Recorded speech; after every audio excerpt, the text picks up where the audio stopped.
Mega राहत package का पहला ब्लूप्रिंट तैयार, वित्त मंत्री ने किए 15 ऐलान।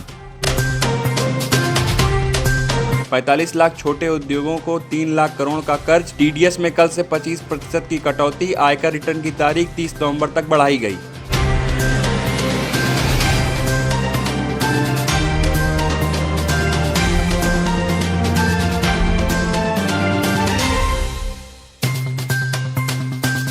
वित्त मंत्री ने विशेष पैकेज का बताया ब्रेकअप। टैक्स ऑडिट की तारीख 30 सितंबर से बढ़कर 31 अक्टूबर की गई।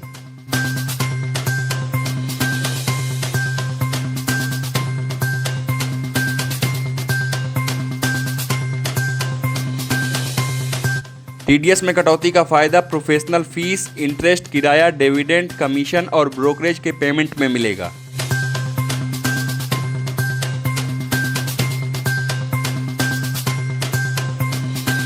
ऐसी कंपनियां जहां 100 से कम कर्मचारी हैं, वहां 15,000 से कम सैलरी वालों के पीएफ का पैसा देगी सरकार।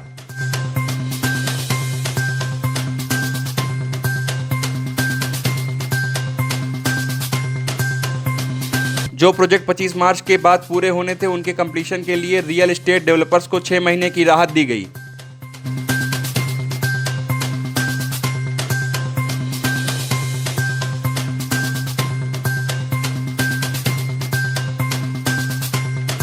$20 लाख करोड़ रुपए के आत्मनिर्भर भारत अभियान के तहत वित्त मंत्री निर्मला सीतारमण ने बुधवार को 15 घोषणाएं की। इनमें से 6 घोषणाएं छोटे मझले उद्योगों के लिए और 3 टैक्स से जुड़ी थी। इसी के साथ 2 एम्प्लॉय प्रोविडेंट फंड पर, 2 नॉन बैंकिंग फाइनेंस कंपनियों के लिए और एक घोषणा पावर डिस्ट्रीब्यूशन कंपनियों और रियल एस्टेट सेक्टर के लिए थी।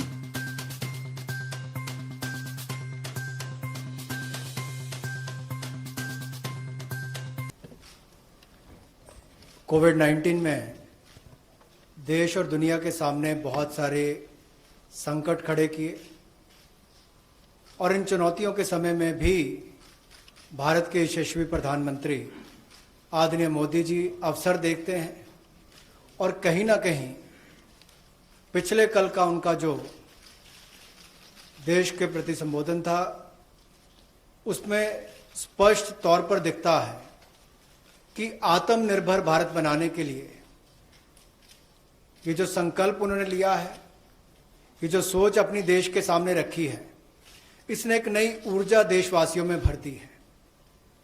जहां अपने घरों तक सीमित थे लोग, आज वो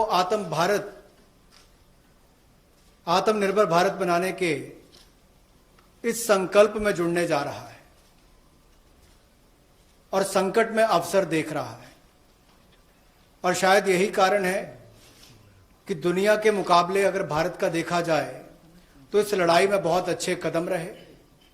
यहाँ तक कि दुनिया भर के देशों में दवाइयाँ तक पहुँचाने का भी संकट के समय में अगर किसी ने काम किया तो भारत की दवाइयों की कंपनियों ने किया, जिसमें भारत को बहुत प्रशंसा भी मिली है। यही नहीं, सबसे पहले कोविड-19 को चलते मोदी सरकार ने जो पहला कदम उठाया वो प्रधानमंत्री गरीब कल्याण योजना के रूप में लेकर आए कि देश के गरीब को भूखा ना रहना पड़े, उसको कोई दुख तकलीफ ना हो। और 1,70,000 करोड़ का ये पैकेज माननीय वित्त मंत्री जी ने आप सबके सामने रखा था।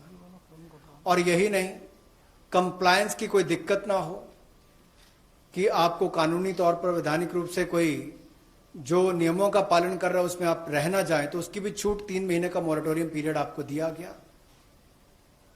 फिर आरबीआई के माध्यम से भी घोषणाएं हुई जिसमें लिक्विडिटी का फायदा आप सबको मिला, देश के करोड़ों लोगों को।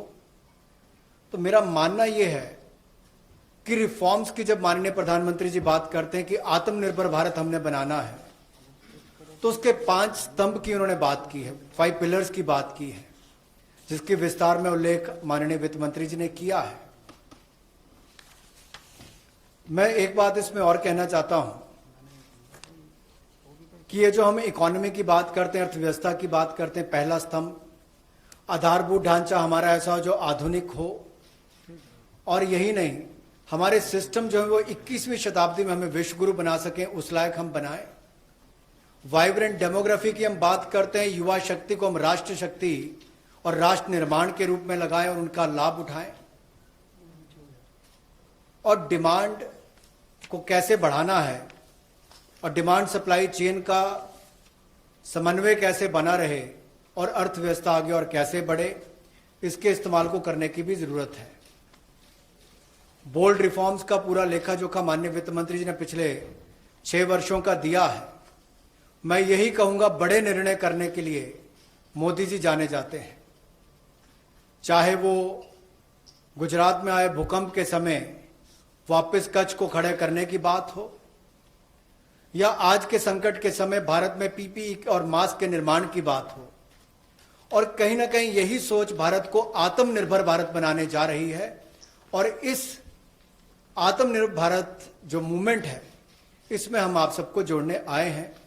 20 लाख करोड़ का ऐतिहासिक पैकेज माननीय मोदी जी ने पिछले कल घोषणा की है और प्रधानमंत्री जी ने हमें निर्देश दिया है कि प्रतिदिन अलग अलग सेक्टर्स को लेकर आप सबके बीच में आकर इसकी विस्तार में हम लोग जानकारी दें।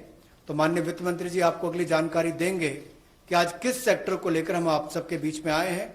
लेकिन बोल्ड रिफॉर्म्स 6 वर्ष भी होती रही, अब भी होगी, जब तक भारत आत्मनिर्भर नहीं हो जाता। उस दिशा में लगातार काम चलता रहेगा।